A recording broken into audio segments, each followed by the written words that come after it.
Back again, Alzheimer's Recovery Diary. This is Martin. And I'm sharing the story now from when my mother arrived in Colombia to live with me and my wife and my two daughters. So we just bought a house, and the settlement just happened to be while I was in Australia. So while I was in Australia, my wife got the removalists in, or I did that like on a long distance, and we coordinated and we moved into this house. So when I arrived with my mom, there was boxes everywhere, and there was still a lot of things to unpack. And suddenly my mom needed this diet, this ketogenic diet, which I'll go into what that is, but this is a heavy core, hardcore, seriously complicated diet.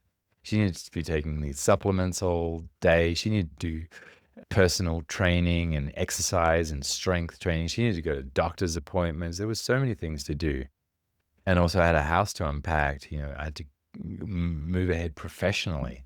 I had to support my wife. I had to help my kids get to school and organize what they were going to eat. So, no, it was tough. It was tough, and we didn't have anyone else supporting us, as is common in Colombia.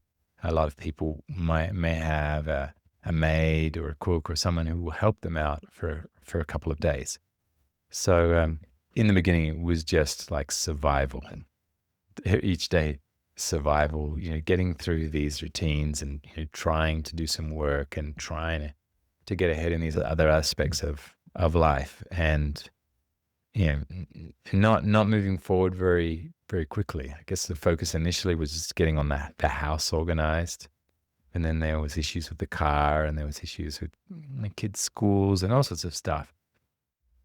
So once we started to get a little bit of help in the form of, someone who would help us come and clean the house or help us make some meals or things like that, it got a little bit more manageable.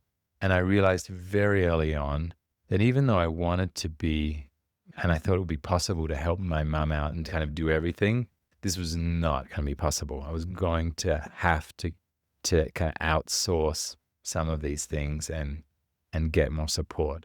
So I guess that's the first lesson. I couldn't do it on my own. I think the person who can do it on their own is only maybe a partner who is retired and can just dedicate all their time to their partner. Otherwise, you're going to need to get some help. So my wife talked to me initially. She's like, well, why don't you get someone else to do her training? Because I was doing her personal training, like taking her through weight sessions. And that was challenging as well, because we have a son-mother relationship going on as well. And she's like, well, you're pushing me too hard, and I don't feel like it, and all of those things, which are these son-mother dynamics that just were making things complicated. So one of the best things I did was to get her a physical therapist, personal trainer. And I explained what I wanted to out of the trainings, gave her like a structure. Okay, you're going to do these exercises. Basically just what I was doing, which was research-based on why we were doing specific exercises.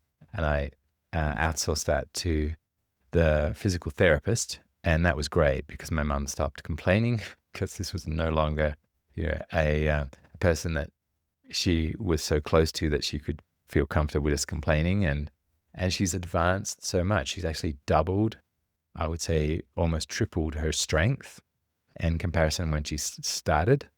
She's always been pretty stable, but she's maintained that stability and now can go on 4-hour serious hikes. So she's very in shape physically, even though she hasn't put on muscle. So she's suffering from sarcopenia. So she's very, very thin, very, very little muscle mass.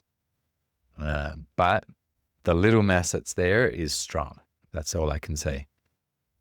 So I got help in that regard. And then we had a maid who would then come and help with some cooking. And then more recently, we have a person who lives with us, which is just amazing, because I was making one type of meal for my mom, which was ketogenic.